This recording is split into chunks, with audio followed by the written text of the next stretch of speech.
दोस्तों ये कहानी ऐसे दो लौंडे लौंडियाओं की है जो एक साथ कसम खाते हैं वो कभी प्यार नहीं करेंगे, पर ये वो सब कुछ करेंगे जो आजकल सब ओयो में जाकर करते हैं, यानी भटाभट भटाभट भटाभट करते हैं। कहानी की शुरुआत इसी टोपे जैसे शक्ल वाले लौंडे से होती है जिसका नाम डैनल है। डैनल अपने ऑफिस में काम कर रहा होता है, तभी उसके पास उसकी बंदी का फोन आता है और वो डैनल का बेलन लेने के लिए उसे मिलने को बुलाती है। दूसरी तरफ हम एकदम मलाईदार लौंडे जेमी को देखते हैं जो अपने सूखे आंट के आने का वेट कर रही थी। डैनल जहां लॉस एंजलिस में सबका बेलन देता है और वहीं जेमी न्यूयॉर्क में रहती है। अब जब ये दोनों अपने बंदा बंदी से मिलते हैं तो हम देखते हैं डैनल की बंदी डैनल से और जेमी का बंदा जेमी से ब्रेकअप कर लेते हैं। अब उन दोनों का ब्रेकअप हो जाने के बाद वो फैसला करते हैं वो अब कभी रिलेशनशिप में आकर अपनी गांड नहीं मराएंगे। अब डैनल को जेमी की वजह से जॉब को ऑफर आता है क्योंकि जेमी लोगों के रिक्रूट करने का काम करती थी, इसलिए वो डैनल को सेक्सी मैगजीन कंपनी में इंटरव्यू के लिए बुलाती है। इसके बाद जेमी डैनल को एयरपोर्ट पर लेने जाती है। वहां से आते वक्त डैनल बोलता है मुझे नहीं लगता मैं इस कंपनी में काम करने लायक हूँ।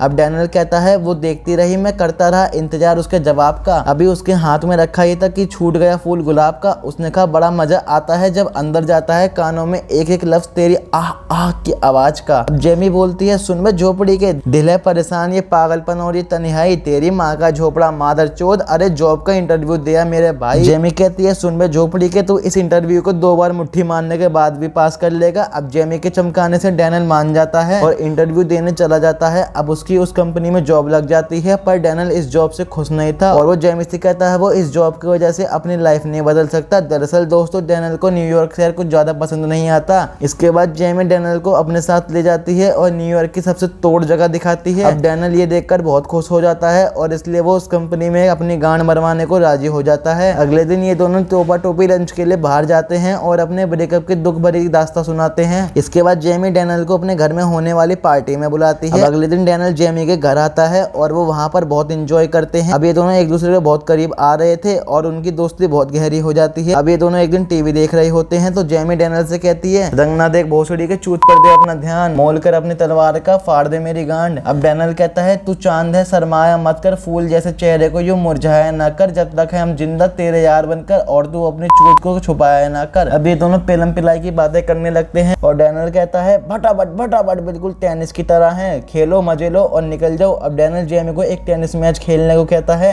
अब जेमी कहती है मैं ये सब काम नहीं करती। अब डैनल कहता है इसलिए तो मैं ये सब बोल रहा हूँ, इससे हम प्यार मोहब्बत भी कर लेंगे और हमारे बीच में कोई ब्रेकअप पैचअप का रंडी रोना भी नहीं होगा। अब ये आइडिया जेमी को भी पसंद आता है और वो कसम खाते हैं वो सिर्फ दोस्ती रहेंगे और कभी एक दूसरे से प्यार नहीं करेंगे, पर एक दूसरे के साथ भटाभट भटाभट बराबर करते रहेंगे। अब सारी बात क्लियर करने के बाद वो टेनिस का मैच खेलते हैं और दिन रात बस भटाभट भटाभट भटाभट करते रहते हैं। अब जेमी कहती है चोट चोट कर सुबह हो गई, लंड पर पड़ गए छाले, मरवा मरवा कर चूत गुफा हो गई, वारे चूदने वाले। और वो लोग इतनी भटाभट भटाभट करते हैं, इनके बीच में चीजें बिगड़ने लगती है और वो कई दिनों तक एक दूसरे से बात नहीं करते। अब एक दिन वो पार्क में मिलते हैं जहाँ जेमी डैनल को बताती है कि उसे लगता है कि भटाभट भटाभट करने से उनके रिलेशन में कोई फर्क नहीं पड़ेगा, पर वो कहती है फर्क पड़ रहा है और अब हम ये सब काम नहीं करेंगे। पर अगले दिन ही वो दोनों अपने आप पर कंट्रोल नहीं कर पाते और वो दोनों भटाभट भटाभट करते हैं। अब कुछ दिन और बीत जाते हैं और ये दोनों बस भटाभट भटाभट भटाभट करते रहते थे। अब एक दिन प्लान कार्य करने के बाद जेमी डैनल से बोलती है अब काफी दिन बीत गए हैं और अब मुझे अपना बॉयफ्रेंड बना लेना चाहिए। और वो कहती है अब हम मेरे गड्ढे में अड्डे नहीं फेंकेंगे। अब ये घूमते घूमते एक पार्क में पहुंच जाते हैं और वहाँ जेमी को एक लौंडा पसंद आ जाता है और वो उससे बात करने चली जाती है और थोड़ी देर में उसका नंबर ले आती है। अब इन दोनों में भी डेटिंग चालू हो जाती है और वो उसे बताता है कि मैं एक डॉक्टर हूँ और छोटे बच्चों का इलाज करता हूँ। और अब ये दोनों कुछ दिनों तक एक दूसरे को डेट करते हैं और अब ये दोनों एक दूसरे के साथ भटाभट भटाभट करते हैं। अब एक दिन डॉक्टर जेमी को बिना बताए छोड़कर जा रहा होता है तो जेमी उसे देख लेती है तो डॉक्टर उसे बताता है वो उसके सपने का राजकुमार नहीं बन सकता। अब जेमी को बहुत गुस्सा आ जाता है और वो उसे गाली बककर भगा देती है। अब इसके बाद जेमी डैनल के पास जाती है और उसे डॉक्टर के बारे में बताती है। अब डैनल उससे बोलता है डॉक्टर तो बहुत बड़ा खिलाड़ी निकला। अब डैनल उसे बताता है वो इस हफ्ते अपने घर लॉस एंजलिस में जा रहा है और अगर जेमी चाहे तो उसके साथ चल सकती है, पर जेमी मना कर देती है, पर डैनल के फोर्स करने पर वो मान जाती है। अब इसके बाद वो डैनल के घर जाते हैं और घर पर पहुंचकर डैनल के फादर और उसकी सिस्टर डैनल और जेमी को देखकर बहुत खुश होते हैं। पर हमें ये भी पता चलता है डैनल के डैड को भूलने की बीमारी है और वो चीजों को भूल जाते हैं। अब हम देखते हैं जेमी और डैनल की सिस्टर आपस में बात कर रहे थे और डैनल की सिस्टर जेमी को डैनल की बचपन की पिक दिखाती है। अब रात को डैनल के अंदर ठलक जागने लगती है और वो जेमी का ढोल बजाने के लिए उसके रूम में जाता है और जेमी से फटाफट करने के लिए बोलता है, पर वो मना कर देती है और कहती है हमने डिसाइड किया था हम ये सब नहीं करेंगे। पर अब डैनियल के ज्यादा फोर्स करने से वो मान जाती है और वो लोग पूरी रात फटाफट करते ही रहते हैं। अब अगले दिन वो ब्रेकफास्ट कर रहे होते हैं और सबको जेमी का बिहेवियर अजीब सा लगता है। अब जेमी डैनियल को पसंद करने लगी थी। अब डैनियल और उसकी सिस्टर आपस में बात कर रहे होते हैं तो उसकी सिस्टर उससे कहती है अब हम जेमी से कम मिल पाएंगे। इस पर डैनियल कहता है पता नहीं। अब उसकी सिस्टर बोलती है तुम्हारे और तुम्हारी गर्लफ्रेंड के बीच में झगड़ा हुआ है।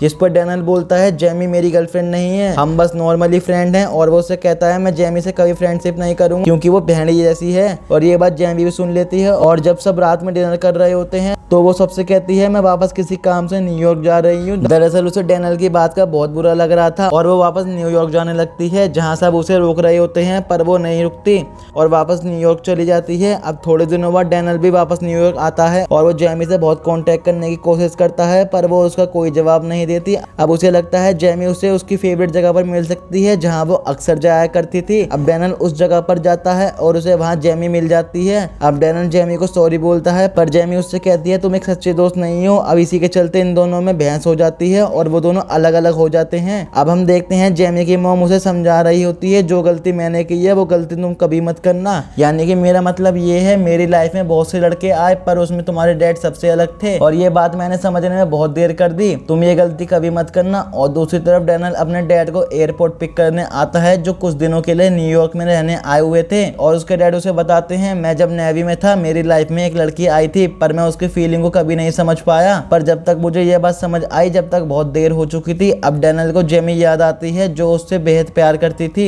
पर वो उसे अपने ईगो की वजह से अपना नहीं सका। अब उसके डैड बोलते हैं अब तुम्हारे प्यार में थोड़ी सी भी गुंजाइश है तो अपने प्यार को बचा लो। अब वो अपने डैड को घर पे पटक के जेमी से मिलने चला जाता है। इधर जेमी अपनी मॉम से बात कर रही होती है क्योंकि उसकी मॉम ने उसे मिलने बुलाया था। जेमी कहती है मॉम कहाँ हो? उसकी मॉम कहती है वो एक टाई वाली लड़के के साथ खड़ी है। अब वो उसे ढूंढ रही होती है तभी वहाँ सब नाचने लगते हैं और उसे वहाँ डैनियल खड़ा मिलता है और वो उसे आकर माफी मांगता है और बोलता है वो जेमी को काफी मिस कर रहा था और वो उसे बहुत प्यार करने लगा है। अब वो उसे घुटने के बल बैठकर प्रपोज करता है और वो दोनों अब डेट पर जाते हैं और ये इनकी पहली डेट थी और यहीं इस मूवी का एंड हो जाता है। तो दोस्तों कैसा लगा ये आपको हमारा एक्सप्लेनेशन? दोस्तों अगर आपको ये मूवी देखनी हो दोस्तों आज ही हमारे टेलीग्राम चैनल को सब्सक्राइब करें। दोस्तों अगर आपको हमारी ये वीडियो पसंद आई हो दोस्तों वीडियो को एक लाइक करें और चैनल को सब्सक्राइब करना ना भूलना। दोस्तों मैं मिलता हूँ आपसे किसी और इंटरेस्टिंग वीडियो में, जब तक के लिए टेक केयर एंड बाय।